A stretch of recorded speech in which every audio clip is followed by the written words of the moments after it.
Joining me now is a man not known for sitting on the fence. He passionately opposed the invasion of Iraq, and now he feels that Hezbollah is justified in attacking Israel. The Respect MP for Bethnal Green is in our central London studio. A very good evening, good morning rather, to you, Mr. Galloway. How do you justify your support for Hezbollah and its leader, Sheikh Hassan Nasrallah? A preposterous way to introduce an item, and what a preposterous first question. 24 years ago, on the day my daughter was born, and I've just celebrated her 24th birthday, I had to dash to the maternity hospital to see her given birth from a mass demonstration in London against the Israeli invasion and occupation of Lebanon.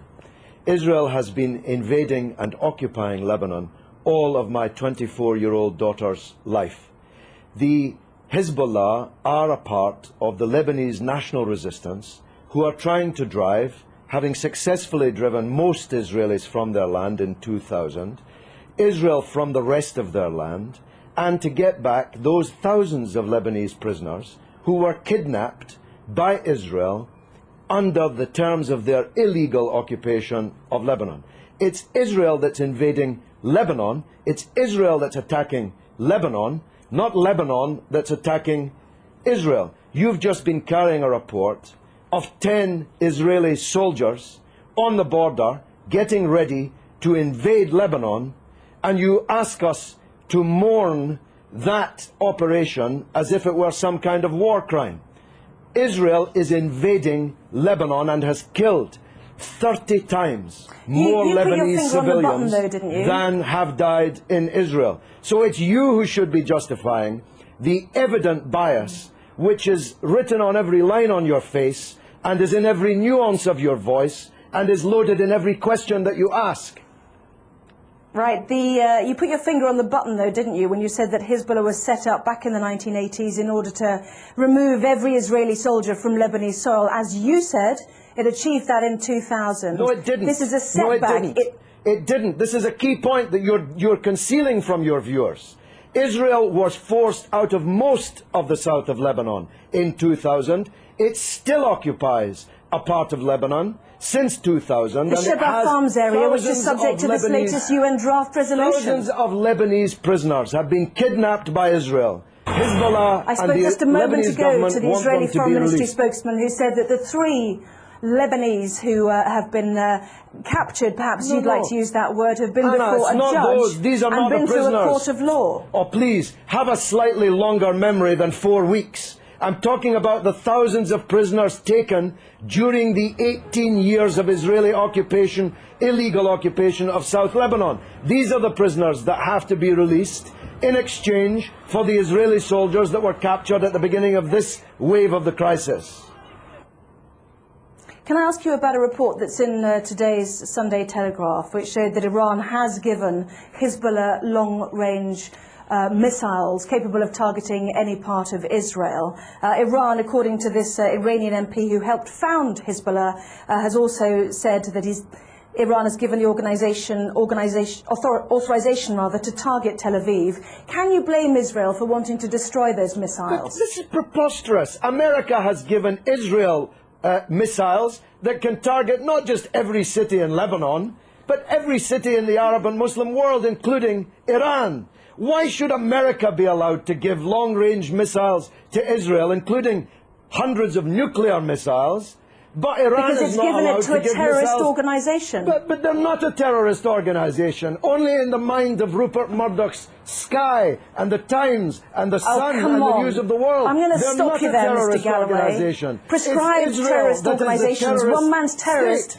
is another man's freedom fighter. We know that perfectly well. In most people's eyes, they are deemed to be. They had a choice, didn't they? Let's understand this. They had a choice, like the IRA, to take on politics.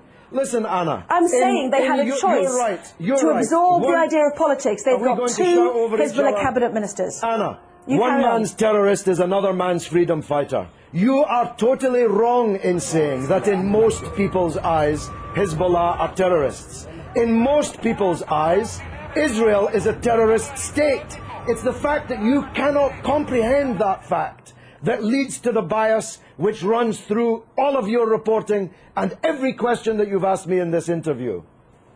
Can I ask you one question? I was relating to the IRA and Sinn Féin. They have decided to embrace politics. Hezbollah had the chance to embrace politics. They've already got two cabinet ministers. They're well respected in the south. In politics. They are. That's what I'm saying. People of the south if you of listen to Lebanon. me, I'm saying they've got two cabinet ministers already. They had a chance to do that. Why did they need to capture and kill Israeli soldiers on the border? Surely that sets back their ambitions to be a political force inside a democratic Lebanon. Look, because Israel occupies their country and holds thousands of their compatriots as kidnapped hostages in their dungeons. It's really very simple, except if you think only in a clock that goes back 4 weeks.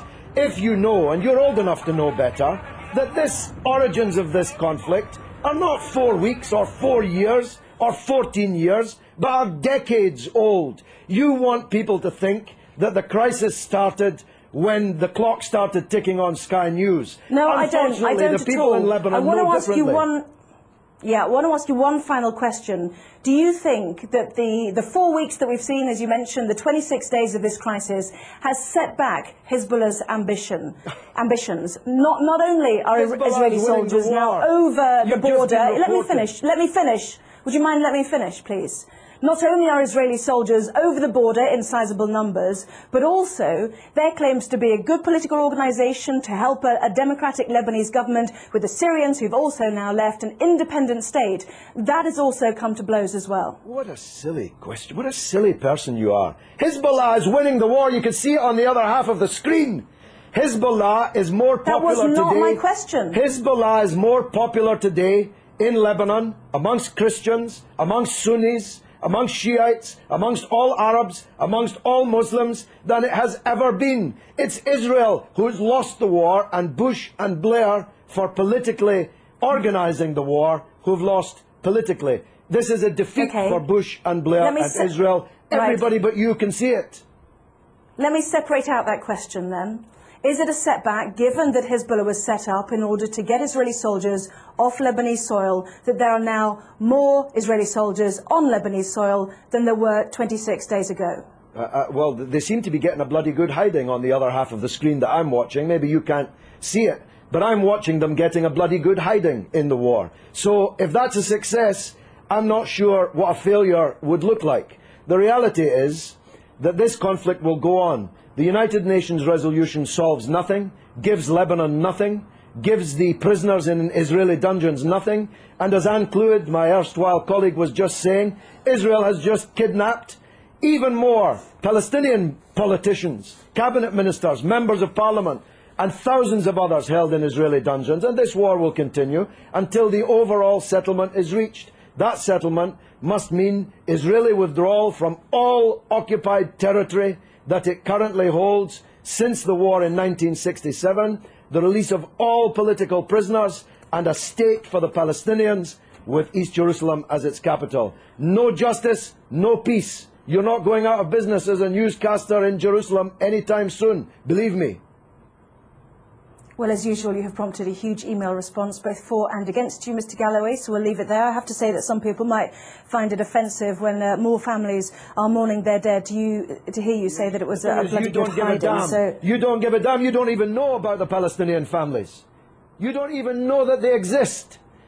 Tell me the name of one member of the 7 members of the same family slaughtered on the beach in Gaza by an Israeli warship. You don't even know their name, but you know the name of every Israeli soldier who's been taken prisoner in this conflict, because you believe, whether you know it or not, that Israeli blood is more valuable than the blood of Lebanese or Palestinians. That's the truth, and the discerning of your viewers already know it.